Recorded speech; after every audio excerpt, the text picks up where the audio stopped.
satisfait dans l'ensemble, même si on est conscient aussi qu'il y a des ajustements encore à faire et nous allons continuer à travailler. Mais très content de la prestation des joueurs et de l'équipe. Merci beaucoup, coach. Place aux journalistes. Première question ici. Merci beaucoup. Bonjour tout le monde. Félicitations, coach. Je suis là. Jib, ça va? Ça va, merci. C'est Papa Djibril Gaye du quotidien Source.A. Ma question va concerner un peu l'homme du match. Je sais que vous n'aimez pas trop parler singulièrement des deux joueurs, mais souvent on connaît Aliou Cissé qui a l'habitude de laisser les jeunes grandir un peu derrière, leur donner le temps de s'adapter.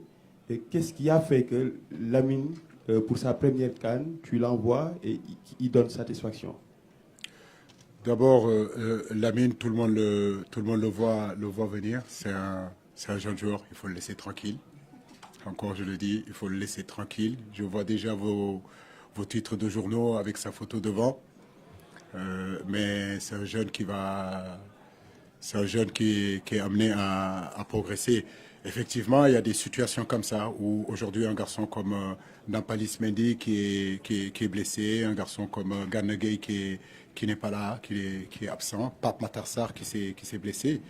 Du coup, son heure est arrivée, tout simplement. Nous savons qu'avec toutes ces absences qu'on avait, il pouvait jouer. Et il a été là, le féliciter parce qu'il marque 2 buts. Mais au-delà du but, je crois que c'est surtout le contenu de son match. Au niveau de l'agressivité, au niveau des courses, au niveau de son volume de jeu.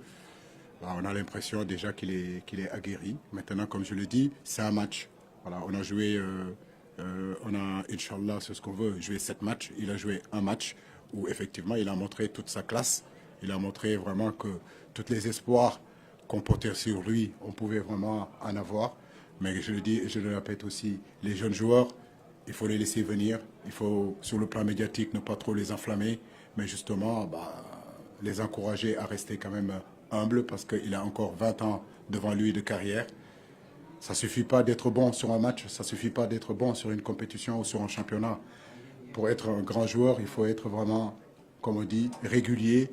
C'est facile d'être en haut, le plus difficile c'est d'y être. Et je pense que le garçon, il a l'humilité qu'il faut pour ça.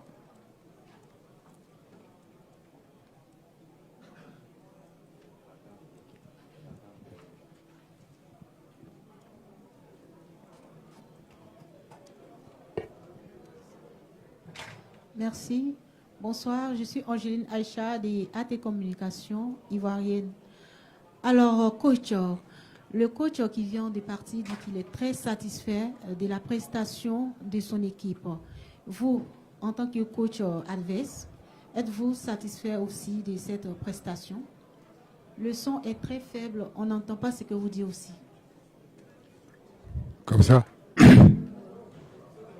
Je crois que c'est la même question que le monsieur m'a posée sur les sentiments que j'avais dans le match. Il a raison, il peut avoir fier de son équipe. Moi aussi, je suis fier de mon équipe. C'est un match qu'on a bien préparé sur tous les plans. Depuis pratiquement 15 jours, nous y sommes, nous le préparons. C'est une équipe qu'on connaissait. C'était un derby qui était important aujourd'hui de gagner. Et comme je dis, dans ce groupe-là, on en a pratiquement 3. Ma pensée va au peuple sénégalais, mais